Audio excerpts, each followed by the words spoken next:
आपण आपल्या क्लासला सुरू करूया मंगलाचरणाने.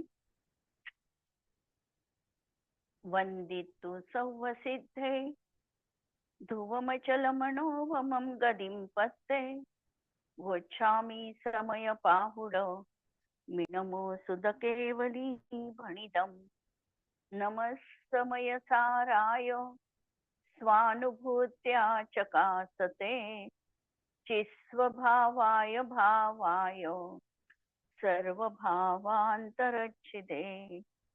अंतिम शासन नायक 1008 भगवान महावीर स्वामी की जय. द्वादशांगो श्रुत देवी की जय. स्वाध्याय कक्ष संपेपर्यंत आपणा सर्वांना चतुर्विध आहाराचा त्याग असणार आहे. समयसार ग्रंथ आपण बघतो आहे आणि सर्व विशुद्ध ज्ञानाधिकारमचा सुरू आहे. सांख्यांप्रमाणे कूटस्थ नित्य द्रव्य मांडण्यामध्ये काय दोष येतो हे आपण बघितलं. त्याचप्रमाणे क्षणिकवाद मांडण्यामध्ये कोणती आपत्ती येईल याचं पण विश्लेषण आचार्यांनी केलं. वस्तू मुळातच एकांत रूपाने नित्य नाही आणि एकांत रूपाने अनित्य पण नाही. वस्तूचं दोन मिळून नित्यानित्यात्मक एक अनेकात्मक अशी वस्तू तत्व तसं आहे आणि त्याच्यातल्या एका अंशाला काढून टाकून एकच अंश आहे हे मानणं म्हणजे चुकीची कल्पना आहे. आणि चुकीची कल्पना आहे म्हणजे आम्ही वस्तू तत्वाला योग्य रीतीने समजलो नाही. आम्ही आत्म्याला देखील योग्य रीतीने ग्रहण करू शकलो नाही. आत्मा कुटस्थ नित्य मांडला आणि किंवा एकांताने अस्थिरच मांडला, क्षणिकच मांडला. तर दोन्ही जे काही प्ररूपणा आहे या प्ररूपणा अनेकांताच्या कसोटीवर घासल्या असता या चुकीच्या आहे हे आम्हाला लक्षात येतं. आणि म्हणून एकांताचा पूर्णपणे परिहार करून अनेकांत स्वभावाची स्थापना आचार्य कुंद देवांनी केलेली होती. आणि या ठिकाणी कशा रीतीने वस्तुतत्व आहे, आत्मतत्व कसं आहे याचं दिग्दर्शन देखील केलेलं होतं. आणि यानंतर आता परत याच एकांताचा परिहार करण्यासाठी परत आचार्य 4 गाथा कुंद आचार्य 4 गाथा या ठिकाणी ठेवत आहे. 345 नंबर पासून 348 नंबर पर्यंतच्या ह्या 4 गाथा आहेत. केहिं चिदुपज्य येहिं विनस्सदेनेव केहि चिदुजिवे जम्हा तम्हा कुवदी सोवा अण्णो वा नेयंतो. केहि चिदुपज्य येहिं विनस्सदेनेव केचिवि तुजीवे जम्हा तम्हा वेदन्दिं सोवा अण्णो वा नेयंतो. जोचेव कुणदी चोजिय न वेद गोजस्य एस सिद्धंतो सो जीवो नादवो मिच्छादिठी अनारिहदो. अण्णो करेदि अण्णो परिभुंजदि जस्य एस सिद्धंतो सो जीवो नादवो मिच्छादिठी अनारिहदो. अनेकांतानी या स्याद्वाद पद्धतीने एकांताचा निषेध करण्यासाठी ह्या गाथा आलेल्या आहेत. या गाथा येत असताना पहिले आमच्या अंतरंगामध्ये वस्तू स्वरूप काय आहे हे नक्की ठसलं पाहिजे. वस्तू स्वरूप असं आहे एक अनेकात्मक, तत् अतत् रूप किंवा नित्यानित्यात्मक किंवा अस्ति नास्ति रूप अशा तऱ्हेची वस्तू स्वरूप आहे. वस्तू स्वरूपामध्ये द्रव्यार्थिक नयाचा विषय प्लस पर्यायार्थिक नयाचा विषय दोन मिळून वस्तू बनलेली आहे. आणि वस्तू ही द्रव्य गुण पर्यायात्मक आहे. द्रव्य हे सहभावी आहे आणि या सहभावी गुण हे सहभावी आहे आणि गुणांनाच कुठे कुठे सहभावी पर्याय देखील म्हटल्या जाते. म्हणजे पर्याय हा शब्द क्रमभावी पर्यायींसाठी जसा वापरल्या गेलेला आहे त्याप्रमाणे सहभावीसाठी गुणांसाठी देखील सहभावी पर्यायी पर्यायी हा शब्द वापरलेला आहे. म्हणून आम्ही पर्यायी म्हटलं तर त्या सहभावी आहे की क्रमभावी आहे हाही भाव लक्षात घ्यायचा आहे. आणि जेव्हा आचार्य सांगणार आहे की वस्तू एका दृष्टीतून नष्ट होत आहे आणि एका दृष्टीतून ती नष्ट होत नाही, त्यावेळेला आम्हाला वस्तूचं स्वरूप लक्षात यायला पाहिजे की वस्तू एका दृष्टीने म्हणजे पर्यायार्थिक नयाच्या दृष्टीने वस्तू नाशवान आहे आणि द्रव्यार्थिक नयाच्या दृष्टिकोनातून किंवा सहभावी पर्यायींच्या अपेक्षेने वस्तू नष्ट न होणारी आहे. क्रमभावी पर्यायींच्या अपेक्षेने ती नष्ट होते आणि सहभावी पर्यायीच्या अपेक्षेने ती आहे तशी जरी राहिली नाही तरी त्याच्यात अस्थिपणा तिचा तो सोडत नाही. अशा तऱ्हेने वस्तू स्वरूपाची मर्यादा घ्या.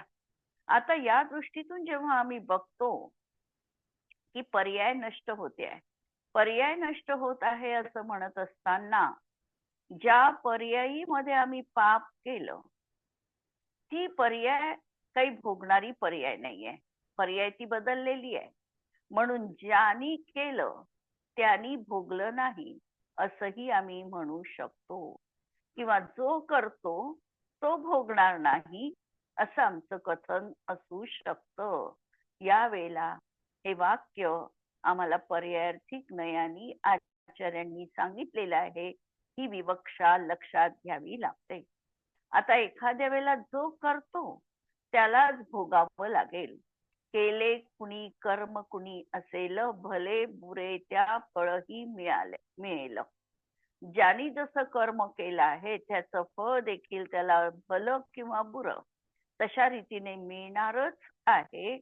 हा भाव किंवा हे सामायिकामधलं हे वाक्य जेव्हा आम्ही लावतो तेव्हा आमची दृष्टी द्रव्यार्थिक नयावर आहे की ज्यांनी केलेला आहे तोच हा जीव आहे, दुसरा कुणीही नाही. म्हणून केले असेल कर्म त्यांनी तर त्यालाच ते भोगणं भाग आहे.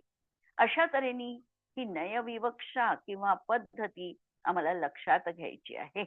गाथांचा भाव पहा पहिल्यांदा की जेव्हा म्हणजे ज्या कारणाने केहीची पज्जयेही विनसते, जीव पदार्थ कोणत्या तरी पर्याय रूपाने विनाश पावतो.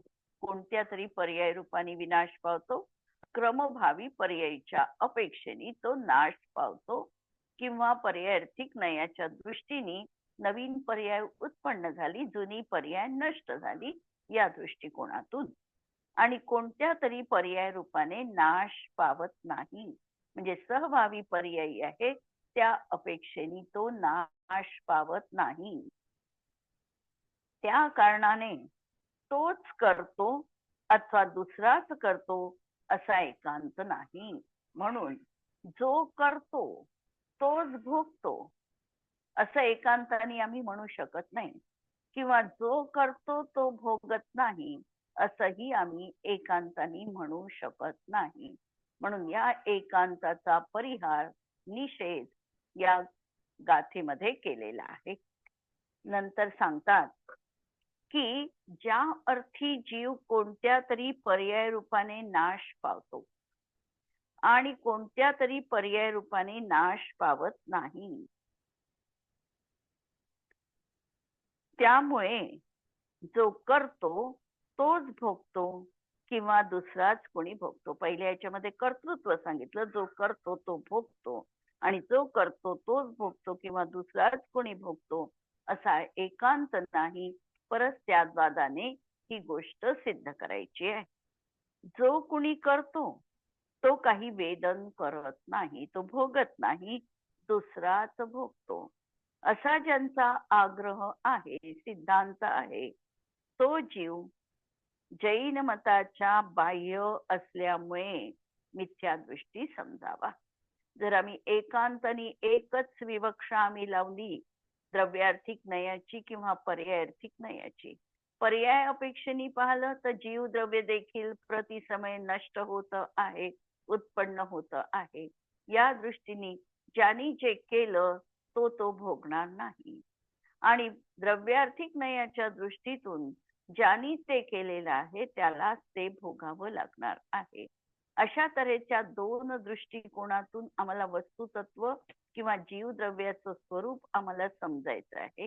पण हे जर आम्ही समजलो नाही आणि त्या ठिकाणी कोणत्याही एका नयाचा आम्ही एकांत केला, एक तर द्रव्यार्थिक नयाचा एकांत केला किंवा आम्ही पर्यायार्थिक नयाचा एकांत केला किंवा क्षणिकवाद जसं म्हणतात तसा रुजुसूत्र नयाचा जो विषय एक समयवर्ती पर्याय आहे, तेवढीच वस्तू आहे असं जर आम्ही मानून बसलो किंवा शुद्ध द्रव्यार्थिक नयाचा जो विषय आहे तेवढा तसा आत्मा आहे असं जर आम्ही मानलं तर मात्र एकांत तसा स्वीकारला तर आमच्या मान्यतेत कथनामध्ये दोष असणार आहे.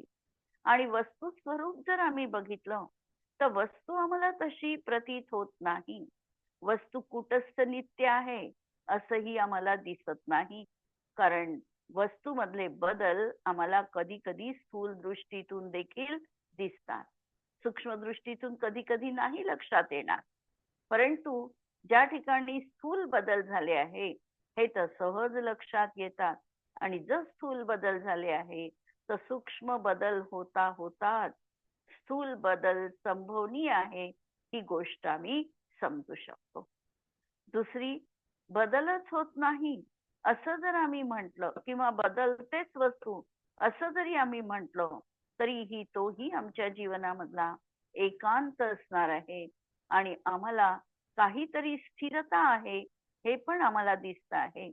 जसं जातं असतं, जात्याचं पातं वरचं फिरत असतं पण त्याचं खालचं पातं मात्र स्थिर असते. म्हणजे कोणत्याही फिरणाऱ्या अध्रुवाला ध्रुवतेची जोड असावी लागते. सगळंच अध्रुव असेल असं असू शकत नाही. आणि म्हणून काही प्रमाणामध्ये स्थिरता आणि काही प्रमाणामध्ये बदल हे वस्तुतत्वाचं गमक आहे. आणि त्यालाच आम्ही स्वीकारायला काचकूच केली तर आमच्या दृष्टीमध्ये फरक पडणार आहे. म्हणून दुसराच कुणी एक करतो आणि दुसरा भोगतो असा ज्यांचा सिद्धांत आहे तो जीव अर्हत प्रभूंच्या मताबाहेर असून मिथ्या दृष्टी आहे असे समजावे. टीका पहा. जीव हा प्रतिक्षणी होणाऱ्या अगुरु लघु गुणरूप परिणाम द्वारा क्षणिक असल्यामुळे, या ठिकाणी अगुरु लघुपणा हा गुण समजून घेणं हे पण महत्वाचं आहे. अगुरु लघुत्व गुण, तीन ठिकाणी आम्हाला हा शब्द वेगवेगळ्या अर्थाने वापरलेला दिसतो. एक दिसतो अगुरु लघुत्व गुण जो सामान्य गुणामध्ये आलेला आहे की एक द्रव्य दुसऱ्या द्रव्य रूप होत नाही, एक गुण दुसऱ्या गुणरूप होत नाही आणि द्रव्यामधले अनंत गुण विखरून वेगवेगळे होत नाही, सामान्य गुणामध्ये आलेला आहे. म्हणजे साही द्रव्यांमध्ये हा अगुरु लघुत्व नावाचा गुण असणार आहे. दुसरा अगुरु लघुत्व गुण जो आलेला आहे हा प्रतिजीवी गुणांच्या अपेक्षेने आलेला आहे. जे सिद्ध परमेष्ठी आहे, सिद्ध परमेष्ठींच्या जीवनामध्ये गोत्र कर्माचा जेव्हा अभाव झाला तेव्हा त्या ठिकाणी अगुरु लघुत्व नावाचा प्रतिजीवी गुण प्रगट झाला. तोपर्यंत जोपर्यंत कर्म आहे तोपर्यंत हा गुण यत्किंचित देखील प्रगट नव्हता. पण जसा गोत्र कर्माचा अभाव झाला म्हणजे जीव सिद्ध अवस्थेत आहे त्यावेळेला या जीवाला अगुरु लघुत्व या प्रतिजीवी गुणांची प्राप्ती झालेली आहे. असा हा दुसरा अगुरु लघुत्व गुण. आणि तिसरा अगुरु लघुत्व गुण असा आहे की ज्याच्यामुळे प्रत्येक द्रव्य प्रति समय षटस्थान हानीत पतित वृद्धीला प्राप्त होऊन त्या द्रव्यामध्ये बदल होतो. हा जो तिसरा अगुरु लघुत्व नावाचा गुण आहे तर ह्या जीव प्रतिक्षणी होणाऱ्या अगुरु लघु गुणरूप परिणाम द्वारा हा तिसऱ्या तऱ्हेचा गुण घ्यायचा की ज्याच्या माध्यमातून जीव प्रतिसमय षट स्थान हानी वृद्धी रूप परिणामाला प्राप्त होतो. हा प्रत्येक द्रव्यामध्ये असणारा गुण आहे आणि या गुणाचं कार्य प्रत्येक गुणामध्ये असून प्रत्येक गुण त्याच्या 6 स्थानांमध्ये हानी रूप आणि 6 स्थानांमध्ये वृद्धी रूपाने परिणमन करत असतो. असा हा अगुरु लघु गुणरूप परिणाम द्वारा क्षणिक असल्यामुळे आणि अचलित चैतन्याच्या अन्वय रूप गुणद्वारा नित्य असल्यामुळे प्रतिसमय हा गुण आहे. त्यामुळे प्रतिसमय त्या द्रव्यामध्ये बदल होतो आहे म्हणून वस्तूचं क्षणिकत्व आम्हाला समजू शकतं. आणि दुसऱ्या दृष्टीने पाहिलं तर तीच वस्तू म्हणजे आत्मवस्तू आपल्या अचलित चैतन्याच्या अन्वयरूप गुणद्वारा, अचलित म्हणजे चलायमान न होणारं असं आत्म्याचं जे ध्रुव स्वरूप आहे, चैतन्य रूप आहे आणि या चैतन्याचा प्रतिसमय अन्वय रूपाने कार्य दिसत आहे. अन्वय गुणांना अन्वय म्हटलेला आहे आणि अन्वयी म्हणजे द्रव्य. म्हणून या गुणद्वारा अन्वय रूप म्हणजे जे प्रतिसमय द्रव्यामध्ये सहरूपानी असतात, सहभावी रूपानी असतात, त्याला म्हटलेलं आहे अन्वय रूपानी असणं. म्हणजे जीव द्रव्यामध्ये ज्ञान गुण जो आहे, चैतन्य गुण जो आहे, हा अन्वय रूपानी प्रतिसमय आहे. म्हणजे प्रतिसमय ज्ञान आहे हा अन्वयपणा म्हणजे तोचपणा. या दृष्टीने गुण अन्वयी म्हटल्या गेले किंवा गुणाला सहभावी म्हटल्या गेलं तर अशा अन्वयरूप गुणद्वारा नित्य असल्यामुळे असा हा आत्मा त्या ठिकाणी अन्वयरूप गुणांच्या माध्यमातून नित्य आहे आणि क्षणिक परिणमनाच्या दृष्टिकोनातून तो अनित्य आहे. त्यामुळे कित्येक पर्याय रूपाने तो नष्ट होतो आणि कित्येक पर्याय रूपाने तो नष्ट होत नाही. म्हणून काही पर्यायी अपेक्षेनी म्हणजे त्या क्रमभावी पर्याय अपेक्षेनी हा नष्ट होतो आहे आणि सहभावी पर्याय अपेक्षेनी हा कायम आहे, बदल तो नष्ट होत नाही. म्हणून जीव स्वभाव हा 2 स्वरूपाचा आहे. त्यामुळे जो करतो तोच भोगतो अथवा दुसराच कुणी भोगतो आणि जो भोगतो तोच करतो अथवा दुसराच कोणी करतो असा एकांत नाही. म्हणून 4 तऱ्हेचा एकांत या ठिकाणी सांगितला. जो करतो तोच भोगतो हा पण एकांत आहे. जो करतो आणि दुसराच कुणी भोगतो हा पण एकांत आहे. जो भोगतो तोच करतो हा एकांत आणि दुसराच कुणी करतो आणि हा भोगतो आणि दुसराच कुणी भोगतो आणि हा करतो असा हा एकांत. असे हे 4 तऱ्हेच्या एकांत आणि असा तऱ्हेनी एकांत नाही आणि अशा प्रकारे अनेकांत असताना देखील ते त्या क्षणी वर्तमान आहे त्यालाच परमार्थ रूप अस्तित्वाने वस्तुपणा आहे.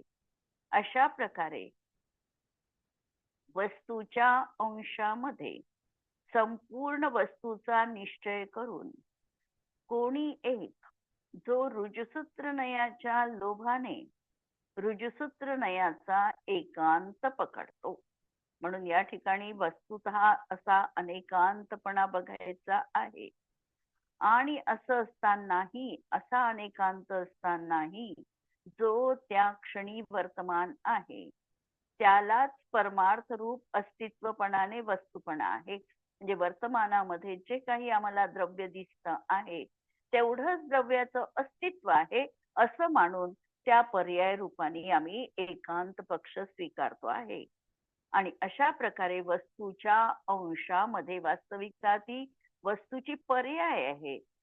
असं असतानाही संपूर्ण वस्तूच तशी आहे हा आम्ही तिथे निश्चय करतो आणि एका शुद्ध नयाच्या लोभाने, म्हणजे जो रुजसूत्र नयाचा विषय आहे, एक समयप्रती पर्याय, त्या नयाचा एकांत पकडतो आणि जो करतो तोच काही वेदन करत नाही, अन्यच करतो आणि अन्यच भोगतो असे समजतो, श्रद्धान करतो, तो मिथ्या दृष्टी जाणावा. कारण पर्यायांच्या क्षणिकपणामध्ये देखील ते चिच्चमत्कार मात्र पर्यायवान द्रव्य अंतरंगामध्ये टंकोत्कीर्णच नित्य प्रतिभासित होते. आणि म्हणून हे शेवटचं वाक्य अत्यंत महत्वाचं आहे की पर्यायांच्या क्षणिकपणामध्ये देखील अनुभव घेणारी तर पर्याय आहे, ही पर्याय आहे क्षणिक, आणि या क्षणिक पर्यायीनी देखील आपलं क्षणिकत्व सांगितलं नाही, तर क्षणिकत्वानी देखील, त्या क्षणिक पर्यायीनी देखील चित चमत्कार रूप असं पर्यायवान द्रव्य त्याचं बखान केलेलं आहे, त्याचं कथन केलेलं आहे. म्हणून चित चमत्कार मात्र पर्यायवान द्रव्य अंतरंगामध्ये त्याला, त्या पर्यायीला देखील टंकोत्कीर्ण किंवा नित्य प्रतिभासित होते.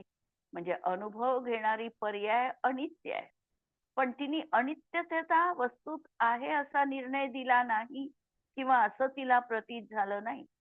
त्या पर्यायीला देखील वस्तूचं त्रिकाली नित्यत्व, टंकोत्कीर्ण न्यायोपणा हा त्या पर्यायीमध्ये प्रतिभासित झालेला आहे. भावार्थ पहा, अत्यंत महत्वाचं वाक्य या ठिकाणी आचार्यांनी सांगितलेलं आहे की अनुभूती कशाची येणार आहे. अनुभूती पर्यायीची येत नाही, अनुभूती अनित्यतेची, अध्रुवतेची अशी अनुभूती येत नाही, अनेकाची अनुभूती नाही येत. अनुभूती येणार आहे ती एकत्वाची, ती नित्यतेची, ती अखंडतेची अशी अनुभूती येणार आहे. आणि जी अनुभव घेणारी आहे ती पर्याय आहे, पण ती पर्याय त्या द्रव्यामध्ये, त्या एकत्वामध्ये समाविष्ट होणारी आहे. तिच्या दृष्टीचा विषय हा त्रिकाली आत्मद्रव्य असणार आहे. भावार्थ, जिनशासनामध्ये वस्तूचा स्वभाव द्रव्य पर्यायात्मक अतएव अनेकांतात्मक सांगितलेला आहे. वस्तूच मुळात अनेकांत स्वभावी आहे. आपण 3 तऱ्हेचा अनेकांत बघितला होता. दुसरा जेव्हा कलश अगदी सुरुवातीला समयसारचा आम्ही बघितला, त्यावेळेला 3 तऱ्हेचा अनेकांत या ठिकाणी सांगितला गेला होता. एक पहिला अनेकांत म्हणजे वस्तूमधला अनेकांत, की मुळातच जे वस्तू तत्व आहे, जगामध्ये ज्या ज्या काही वस्तू आहे त्या सर्व अनेकांतात्मक आहे. एकच फक्त धर्म वस्तूमध्ये असा नाही, परस्पर विरोधी वाटणारे गुणधर्म देखील वस्तूमध्ये युगपत एका समयात अविरोध रूपाने राहतात. हा वस्तूमधला अनेकांत आहे. लक्षात घ्या वाक्य, 2 परस्पर विरोधी वाटणारे धर्म देखील एकाच वस्तूमध्ये अविरोधपणाने आहेत. हा वस्तूमधला अनेकांत आहे. नित्य आणि अनित्य आम्ही बघितलं तर आम्हाला या विरोधी वाटतात, परंतु एका द्रव्यामध्ये त्या अविरोधी रूपाने आहे. ज्या समयात आत्मा नित्य आहे त्याच समयात तो अनित्य पण आहे. कथन करताना मला नित्य आधी सांगावं लागेल, अनित्य नंतर सांगितलं गेलं. माझ्या कथनात क्रम आहे, परंतु वस्तूमध्ये नित्यपणा आणि अनित्यपणा अक्रम रूपाने आहे, युगपद विद्यमान आहे. असा हा वस्तूमधला अनेकांत पहिला. आता मुळात वस्तू अनेकांतात्मक असल्यामुळे आम्हाला त्याचं ज्ञान करून घेणं हे अनेकांतानी शक्य आहे. म्हणून आमचं ज्ञान देखील अनेकांतात्मक असणार आहे. हा ज्ञानातील अनेकांत झाला. आणि तिसरा अनेकांत आहे, जर वस्तू अनेकांतात्मक आहे तर तिची कथन पद्धती देखील अनेकांतमय म्हणजे त्याद्वाद रूपच असली पाहिजे. दुसऱ्या तऱ्हेने आम्ही वस्तू सांगूच शकत नाही, कारण त्याद्वादामध्येच निर्णय पण आहे आणि अपेक्षा पण आहे. स्याद्वाद प्रणाली आमची कशी आहे, तर ती वस्तूचा निर्णय पण करते आणि तिला तिला अपेक्षा लावून पण कथन करते. जसं वस्तू नित्य आहे असं म्हणत असताना स्याद्वादाच्या शब्दामध्ये वस्तू एका अपेक्षेने नित्यच आहे असं कथन होणार आहे. हा झाला आमच्या वाणीतील अनेकांत, ज्याला स्याद्वाद म्हटलं जातं. आणि अशी अनेकांतात्मक मूर्तीला अमृतचंद्र आचार्यांनी आशीर्वाद प्रदान करून त्या अनेकांतांनी सर्व कथन लावावं हा जणू काही संदेश आम्हाला दिलेला आहे. तर अशा तऱ्हेने वस्तू अनेकांतात्मक आहे. पर्याय अपेक्षेने तर वस्तू क्षणिक असून, कारण पर्यायी प्रति समय नष्ट होतात आहे आणि नवीन उत्पन्न होतात आहे. या दृष्टीने जर आम्ही वस्तूला बघितलं तर वस्तू क्षणिक पण आहे आणि द्रव्य अपेक्षेने मात्र नित्य आहे, कारण तिच्यामधला काही अंश असा आहे की जो बदलतच नाही, तो नित्य आहे. त्या अपेक्षेने वस्तू नित्य पण आहे असे स्याद्वादाने सिद्ध होते. जीव देखील एक पदार्थ असून तोही द्रव्य पर्यायवान आहे. म्हणून पर्याय अपेक्षेने पाहिले असता एखादे विशिष्ट कार्य करणारा पर्याय वेगळा आणि भोगणारा पर्याय अन्य आहे. करणारा पर्याय वेगळा आहे आणि भोग घेत असताना अन्य भोग घेताना आम्हाला दिसत आहे. जसं आम्ही पाहू शकतो की क्षणिक राजाचा जीव मनुष्य पर्यायीमध्ये मुनींच्या गळ्यामध्ये त्यांनी मेलेला साप टाकला, तो वेगळा पर्यायिक नयांनी बघितलं तर. आणि आता जो नरकामध्ये नरक आयुचा भोग घेतो आहे तो वेगळा पर्यायापेक्षेने. जो करतो तो भोगत नाही हे आम्ही म्हणू शकतो. कारण म्हणून एकांताने लावायचं नाही, म्हणून अनेकांतच आम्हाला सर्वत्र उपादेय असणार आहे. म्हणून करणारा पर्याय वेगळा आणि भोगणारा पर्याय अन्य आहे. जसे मनुष्य पर्यायामध्ये केलेल्या शुभाशुभ कर्माचं फळ देव पर्यायीमध्ये भोगतो. एखाद्याने जर सत्कृत्य केलं असेल, परोपकार केला असेल, देवपूजा, स्वाध्याय आदी किंवा मुनिधर्म पालन केला असेल, मनुष्य भावामध्ये तो शुभ कार्यामध्ये रत आहे, त्याची मनुष्य पर्याय इथे संपणार आहे. देव म्हणून तो उत्पन्न झाला, त्याचा भोग घेणारी पर्याय ही देवाची आहे. म्हणजे ज्यांनी केलं त्यांनी भोगलं नाही, जो करतो तो भोगत नाही, भोगणारा वेगळा. परंतु द्रव्यदृष्टीने जर पाहिले तर त्या नाना अवस्थेमध्ये तोच आत्मा अन्वय रूप आहे. पण द्रव्य अपेक्षेने बघितलं तर द्रव्य कधीही अनादी कालापासून अनंत काल पर्यंत एकत्वाची धारा सोडत नाही. आणि त्या दृष्टीतून जेव्हा आम्ही बघतो की हा जीव कोण आहे, आणि आम्ही म्हणतो तोच श्रेणिकाचा जीव आहे ज्याने मृत साप मुनींच्या गळ्यात टाकला होता, आणि तोच हा जीव आहे जो नरकामध्ये आता नरक पर्यायीमध्ये दुःखाचं वेदन करतो आहे, आणि तोच श्रेणिकाचा जीव भावी तीर्थंकर म्हणून जन्म पण घेणार आहे. म्हणजे आम्ही हा अन्वय त्या ठिकाणी बघितला. अशा तऱ्हेने हा अन्वय देखील बघितल्यानंतर आम्हाला द्रव्य दृष्टीची जीवनामध्ये नित्यतेची खात्री पटते. म्हणून द्रव्य दृष्टीने जर पाहिले तर त्या नाना अवस्था आणि त्यामध्ये तोच आत्मा अन्वय रूपाने आहे. म्हणून जो करतो तोच भोगतो.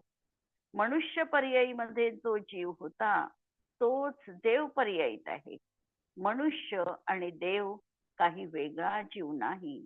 मनुष्य भावामध्ये केलेल्या शुभ कर्माचं फळ त्यानेच देवगतीमध्ये भोगले. अशा प्रकारे वस्तू स्वरूप अनेकांतात्मक सिद्ध असताना. हे तर स्वतः सिद्ध, आम्ही प्रत्यक्ष अनुभवाने देखील ही गोष्ट सांगू शकतो. म्हणून ही गोष्ट स्वतः सिद्ध एका दृष्टीतून म्हणता येते. तरी देखील शुद्ध नयामध्ये सापेक्षता नाही आणि शुद्ध नयाच्या लोभाने वर्तमान काळी आणि तरी देखील अशी अनेकांतात्मक वस्तू व्यवस्था असताना देखील आम्ही शुद्ध नयाचं स्वरूप योग्य रीतीने समजत नाही. आणि आम्ही जर असं मानत असू की शुद्ध नय सापेक्ष नाही आणि शुद्ध नयाच्या लोभाने आम्ही वर्तमान काळी वस्तूची जी अंशरूप अवस्था आहे, पर्याय आहे, ती संपूर्ण वस्तू समजून ऋजुसूत्र नयाच्या विषयाचा एकांत करतात. आणि ज्या वेळेला आम्ही ही वस्तूची व्यापकता, त्रिकाली त्याची दृग्गोचरता आमच्या दृष्टीत येत नाही किंवा आमच्या पचनी पडत नाही आणि आम्हाला असं वाटतं की ही पर्याय किंवा एक समयवर्ती पर्याय एवढीच वस्तूची इतिश्री आहे, तर हा त्याचा चुकीचा भ्रम आहे.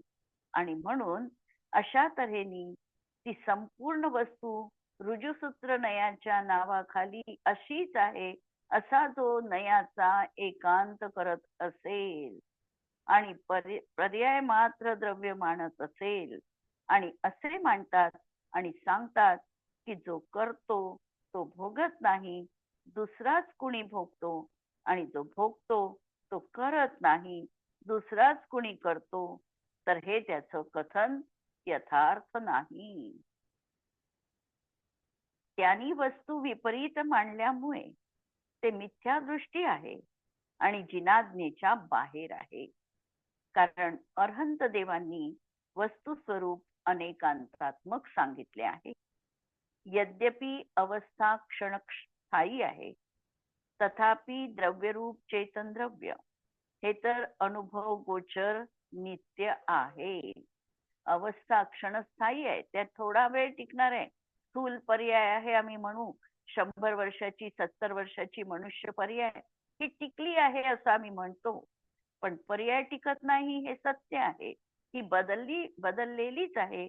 पण आम्ही स्थूल पर्यायाला बघितलं तर तिचं अस्तित्व आम्हाला थोडा काळासाठी दिसलं, पण अनुभवाला पण आलं.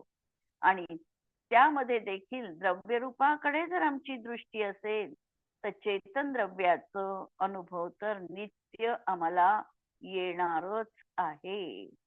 प्रत्यभिज्ञानाच्या द्वारा नित्यतेचा प्रत्यय येतो. आम्हाला जे प्रत्यभिज्ञान आहे, कालचं आम्ही आज विसरलो नाही, कालचं आम्हाला आठवत आहे, हे प्रत्यभिज्ञान आहे. स्मृती आणि प्रत्यक्ष मिळून असं आमचं हे प्रत्यभिज्ञान आहे. आणि याच्या माध्यमातून आम्हाला नित्यतेचा देखील प्रतिक्षण बोध होतो आहे. जो मी बालपणामध्ये होतो तोच मी तरुणपणात आहे, वृद्धपणातही आहे. अशा स्मरणपूर्वक प्रत्यभिज्ञानामध्ये एक रूप आणि कथनचित नित्य पदार्थांची सिद्धी होते. म्हणून जो अनुभव आणि जिनागम यांच्या विपरीत जो करतो तो भोगत नाही अशी एकांत प्रतीती करतो, तो मिथ्या दृष्टी समजावा. म्हणून या गाथांमध्ये एकांतवादाचं आचार्यांनी खंडन केलेलं आहे आणि परत उपस्थापना जी केलेली आहे ती कशी केली तर अनेकांतात्मक वस्तुतत्व त्या ठिकाणी सांगितलं की या सगळ्या भ्रमपूर्ण मान्यता जीवनात सोडून वस्तूची योग्य रीतीने शहनिशा करून आणि ती शहानिशा होणार आहे जिनागमाच्या कथनानी आणि स्वतःच्या अनुभवानी. या दोन गोष्टींनी तुम्ही वस्तुतत्व पारखून घ्या आणि पारखून घेतल्यानंतर अशा प्रकारचा अनेकांतात्मक वस्तुतत्वामध्ये आम्हाला मिळणार आहे आणि त्याचा तुम्ही स्वीकार जीवनामध्ये करा. अशा तऱ्हेचा हा भाव या गाथांमध्ये आम्ही बघितलेला आहे. आणि या गाथेचा जर प्रयोग आम्हाला करायचा असेल तर आमच्या नित्य स्मरणामध्ये वस्तूचं अनेकांत स्वरूप असलं पाहिजे. व्यवहारामध्ये या अनेकांताचा उपयोग आम्ही कसा करू शकतो?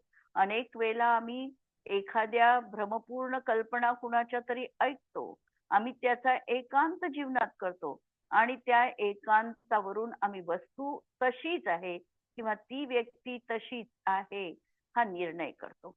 हे देखील आमचं चुकीचं आहे, कारण आम्हाला वस्तू परिपूर्ण रीतीने आकलित झाली नाही. परिस्थिती काय होती, कशा प्रकारे कथन केल्या गेलं, शब्दोच्चार काय होते, याचा मागचा पुढचा संदर्भ न बघता आम्ही एकांताने कुठल्याही व्यक्तीविषयी किंवा वस्तूविषयी निर्णय करू शकत नाही. हा निर्णय जर आम्ही केला तर आम्हाला पण एकांत रूप अशीच भ्रम त्या ठिकाणी असणार आहे. आणि म्हणून प्रयोग आमच्या दृष्टीतून अनेकांतात्मक वस्तूलाच आम्हाला सदैव स्वीकारायचं आहे. आज आपण या ठिकाणी थांबणार आहोत आणि उद्यापासनं आपला क्लास 3 तारखेपर्यंत दीपावली निमित्त बंद असणार आहे. आणि सर्वांच्या दीपावली निमित्त सगळ्यांना हार्दिक शुभेच्छा आणि सर्वांनी महावीर निर्वाण महोत्सव हा आनंदात साजरा करावा ही मंगल भावना. जय जिनेंद्र. जिनवाणी के ज्ञान ते सूझे लोकालोक, सो जिनवाणी मस्तक नमो सदा देत हो. नमो अरिहंताणं नमो सिद्धाणं नमो आयर्याणं नमो उवच्छायाणं नमो लोये सव्वसाहुणं. सर्वांना जय जिनेंद्र.